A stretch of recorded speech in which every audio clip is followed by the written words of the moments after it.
करते हैं। अभी कुछ दिन पहले आपने भी देखा होगा, हमने वीडियो अपलोड किया था श्रम विहार को लेके। हम लोग श्रम विहार गए मैम, वहाँ पे जो हालात है वहाँ के लोग बताते हैं कि सुबह ही अरविंद केजरीवाल जी यहीं आए थे, पहले हमसे वादा किया था और अरविंद केजरीवाल जी वहाँ से उठ के गए थे शीला दीक्षित के घर और वहाँ पे जाके उन्होंने धरना प्रदर्शन किया। फिर उसके बाद उनके एक व्यक्तित्व निखर के आई और वही वादा किए हुए चीजों को भूल गए। आज भी लोग वहाँ पे बहुत परेशान है, वहाँ पे सड़क नहीं है, वहाँ पे घर नहीं है, लोग झुग्गी में रहने को परेशान है, इतना माहौल खराब है वहाँ का। जितने भी बीजेपी के पार्षदों के क्षेत्र है वहाँ पर आप जाकर उनसे बात कीजिए कि क्या आपको जनता ने सिर्फ एसी रूम्स में बैठने के लिए चुना है क्या? ये थोड़े क्वेश्चन उनसे भी जाकर कीजिए, थोड़े से एलजी साहब से भी जाकर क्वेश्चन कीजिए। नमस्कार, मेरा नाम अंजलि प्रिया है और आप देख रहे हैं द मीडिया वाली। दोस्तों भी हमारे साथ जुड़ चुके हैं, आम आदमी पार्टी से स्पोक्स पर्सन है ये, इनसे बात करेंगे और समझने की कोशिश करेंगे कि अभी जिस तरह से आम आदमी पार्टी में सीएम आवास को लेकर लगातार विवाद चल रहा है, इन सब को लेकर क्या कुछ इनका रहा है। सर मैम क्या कहेंगी अभी जिस तरह से ये मामला चल रहा है? देखिए जो कल हुआ है हाँ। वो दिल्ली के लिए नहीं पूरे देश के लिए बहुत ही शर्मनाक है, क्योंकि एक महिला मुख्यमंत्री जो कि जनता के द्वारा चुनी गई मुख्यमंत्री है, 62 विधायकों के द्वारा चुनी गई मुख्यमंत्री, उनको उनका सामान मुख्यमंत्री आवास से बाहर फेंक दिया जाता है।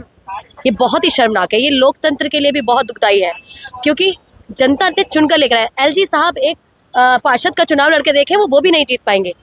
और जो आतिशी जी हैं वो 62 विधायकों के द्वारा चुनी गई हैं, जिनको जनता ने चुनकर भेजा है। तो आप ये देखिए कितनी शर्मनाक बात है, आप सिर्फ और सिर्फ एक राजनीतिक षड्यंत्र के तहत उनका सामान बाहर फिकवा देते हैं, सिर्फ उन्हें अपमानित करने के लिए, एक मुद्दा बनाने के लिए। ये बहुत ही शर्मनाक बात है। लेकिन ये कहा जा रहा है कि सो भाई वो जो एक प्रोसीजर होता है उन तक चाबी पहुंचाने का, वो प्रोसीजर फॉलो नहीं की, इस वजह से उन्हें वापस लौटा दिया गया ताकि ये सर्वेक्षण किया जा सके कि सीएम आवास में सब कुछ है या नहीं है। ये सब बीजेपी के द्वारा फैलाया गया झूठ है, सिर्फ और सिर्फ आम आदमी पार्टी को बदनाम करने के लिए। सारे प्रोसीजर फॉलो हुए हैं। क्या कहते हैं, 4 अक्टूबर का अगर आप जेडी का लेटर देख लें तो उसमें खुद मुख्यमंत्री जी ने उनको चाबी सौंपी है और उसके बाद पीडब्ल्यूडी ने ही चाबी सौंपी आतिशी जी को, जब उन्होंने अपना सामान रखा है। क्या एक मुख्यमंत्री अपना सामान जबरदस्ती रख सकता है क्या किसी आवास में जाकर? लेकिन कहा गया कि आरएनडब्ल्यू जो है इन्हीं की मतलब पार्टी की एक सदस्य है, लेकिन उनके ही हाथ में चाबी नहीं सौंपी गई, जो कि एक प्रोसीजर है कि मुख्यमंत्री पहले उनके हाथ में चाबी सौंपेंगे, वो सर्वेक्षण करेंगे, उसके बाद फिर वो मुख्यमंत्री के हाथ में। मैंने अभी कहा तो सब झूठ फैलाया जा रहा है। मैं आपके चैनल के माध्यम से कह रही हूँ ना कि सब झूठ फैलाया जा रहा है बीजेपी के द्वारा। और बात जो कहा जा रहा है बार बार कि आम आदमी पार्टी काम नहीं करती है और बस काम करने के जगह बस धरना प्रदर्शन करना हो गया, या फिर इस तरह से एलजी के ऊपर आरोप, बीजेपी के ऊपर आरोप, बस यही करती है। देखिए आम आदमी पार्टी सिर्फ मुद्दों की राजनीति करती है, उसे सिर्फ और सिर्फ दिल्ली की जनता के लिए काम करना है। और आपने देखा ही होगा कि पिछले 10 सालों में शिक्षा हो, स्वास्थ्य हो, चाहे आपका क्या कहते हैं, आपका बिजली है, पानी है, महिलाओं के लिए बस की सुविधा है, फ्री बस सुविधा है, बुजुर्गों के लिए तीर्थ यात्रा है, वाईफाई है, कैमराज है, कितने सारे काम है। मैं आपको गिनवाना शुरू करूंगी तो बाकी काफी समय लग जाएगा, जिसकी वजह से दिल्ली की जनता के दिलों में बसते हैं अरविंद केजरीवाल जी। और वही वजह है कि पहले 68 सीटें और बाद में 62 सीटों से प्रचंड बहुमत से जिताकर भेजा दिल्ली की जनता ने।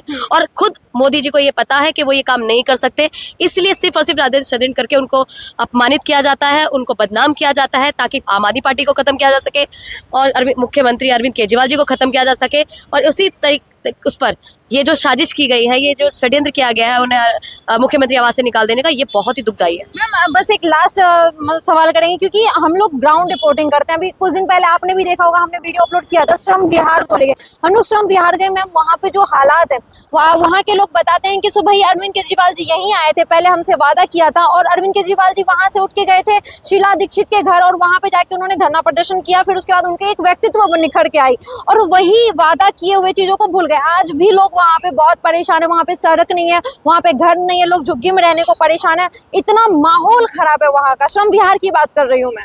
देखिए वैसे तो मैं श्रम विहार गई नहीं हूँ, लेकिन मैं आपको एक चीज़ बताती हूँ, क्योंकि मैं भी दिल्ली में बहुत जगह घूमती हूँ।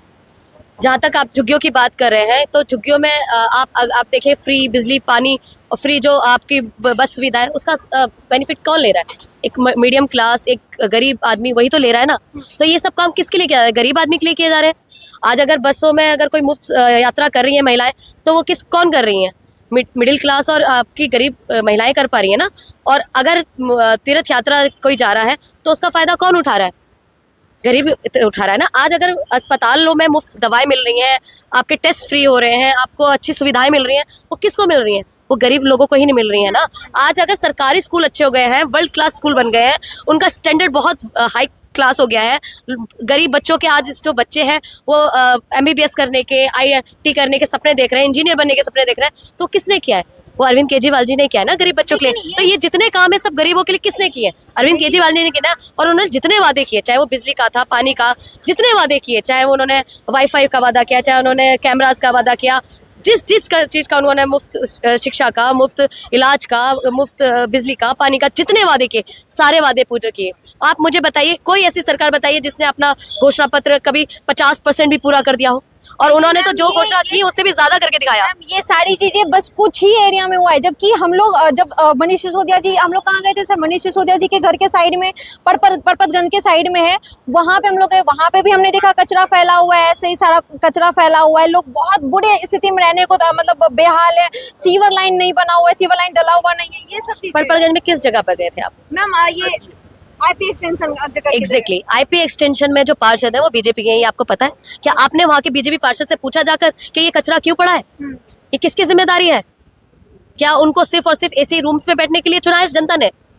तो मेरा आपसे निवेदन है, जाकर उनके पार्षद से पूछिए कि गरीब जनता अगर कूड़े में रहने के लिए परेशान है तो आपका क्या अपना कर्तव्य बनता है? यहाँ पे अरविंद केजरीवाल जी का कोई रोल नहीं बनता कि आम आदमी पार्टी का कोई रोल नहीं है इस नाते की? सो वहाँ पे पार्षद बीजेपी का, इस वजह से उस एरिया को छोड़ दिया जा रहा है। देखिए, उनका बिल्कुल रोल है और वो बहुत अच्छे से काम कर रहे हैं इसके ऊपर, लेकिन ये व्यक्तिगत तरीके से जो, क्योंकि जो जहाँ का पार्षद है वो उसकी जिम्मेदारी बनती है कि वो अपने क्षेत्र को साफ सुथरा रखे, क्योंकि वहाँ के जो अधिकारी हैं उनको हैंडल करने का काम वहाँ के पार्षद का है। लेकिन मैंने देखा है कि यहाँ तक कि मैं भी लक्ष्मी नगर में रहती हूँ, लक्ष्मी नगर में भी बीजेपी के पार्षद हैं, वो सिर्फ और सिर्फ AC रूम में बैठे रहते हैं, लेकिन कभी अपने AC रूम से बाहर निकल कर ये नहीं देखते कि कहाँ कूड़ा पड़ा है, कहाँ सड़कें साफ नहीं हुई है, उन्हें कोई लेना देना नहीं है उन सब चीज़ों से।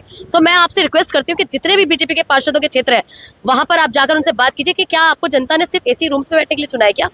ये थोड़े क्वेश्चन उनसे भी जाकर कीजिए, थोड़े से LG साहब से भी जाकर क्वेश्चन कीजिए कि LG साहब। मैं जहाँ मौका मिलता है वहाँ जरूर क्वेश्चन करते हैं, लेकिन हम जो जनता की बातों को दिखाते हैं हम वही दिखाते हैं जो हमें दिखने को मिलता है कि कहीं कचरा फैला हुआ है, कहीं सड़क सही नहीं है, कहीं वायर लटक रहे हैं। देखिए, मैं कहूँगी वहाँ के जो विधायक हैं या जो पार्षद हैं उनसे जाकर आप क्वेश्चन कीजिए। मैम OP शर्मा वहाँ के विधायक हैं। OP शर्मा आप जानते हैं बीजेपी के हाँ, विधायक BJP हैं, के और विधायक। वहाँ पर पार्षद भी बीजेपी के हैं। हाँ। तो आप बताइए, वहाँ तो डबल इंजन की सरकार हो गई, सांसद भी बीजेपी के हैं, अब ट्रिपल इंजन सरकार हो गई। आप ट्रिपल इंजन की सरकार के रहते हो, अगर वहाँ पर कूड़ा पड़ा है तो आप बताइए कि क्या कर रहे हैं तीनों मिलकर?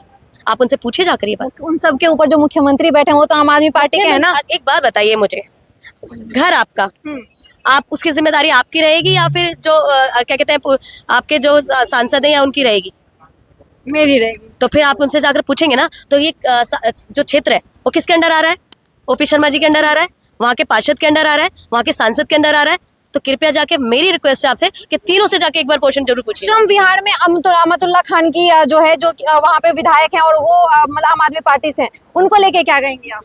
देखिए, श्रम विहार का मेरे को अभी बिल्कुल भी आइडिया नहीं है, लेकिन अगर वहाँ पर कोई शिकायत है तो मैं ज़रूर उसको कहूँगी कि जो भी वहाँ पे कंसर्न पर्सन है उनसे कहूँगी कि वो उसको ठीक कराए। प्लीज मैम, इस ये उम्मीद है और लोग, बहुत सारे लोग इस पे परेशान है। वैसे तो मुझे पता नहीं है कि वहाँ पर अभी क्या समस्या है, क्योंकि ये तो आप ही के माध्यम से मुझे पता चल रहा है। अगर वहाँ पर ऐसी कोई समस्या होगी तो हम जरूर वहाँ के पार्षद या विधायक से बात करेंगे। बिल्कुल पता कीजिए, बात कीजिए, और उम्मीद है कि ये चीजें लोग तक जाए। और लेकिन मैं ये जरूर कहूंगी कि पहले आप ये देखा करिए कि जिस क्षेत्र में आप जा रहे हैं और जिस क्षेत्र की समस्या को आप उठा रहे हैं तो वहाँ का पार्षद कौन है, विधायक कौन है, सांसद कौन है, और उनसे जाकर क्वेश्चन कीजिए। मैं आपको बताइए ना, वहाँ पे अमतुल्ला खान जी हैं और वहाँ पे जहाँ भी श्रम विहार की बात, मैं पार्षद की भी बात करी, मैंने एक पर्टिकुलर एरिया की बात नहीं करी है, मैंने सब चीज जगह की बात की आपके लिए। लेकिन श्रम विहार को लेके मैं कहूंगी मैम, प्लीज ये पर्सनली मैंने कहा पूरी दिल्ली की बात उठाइए।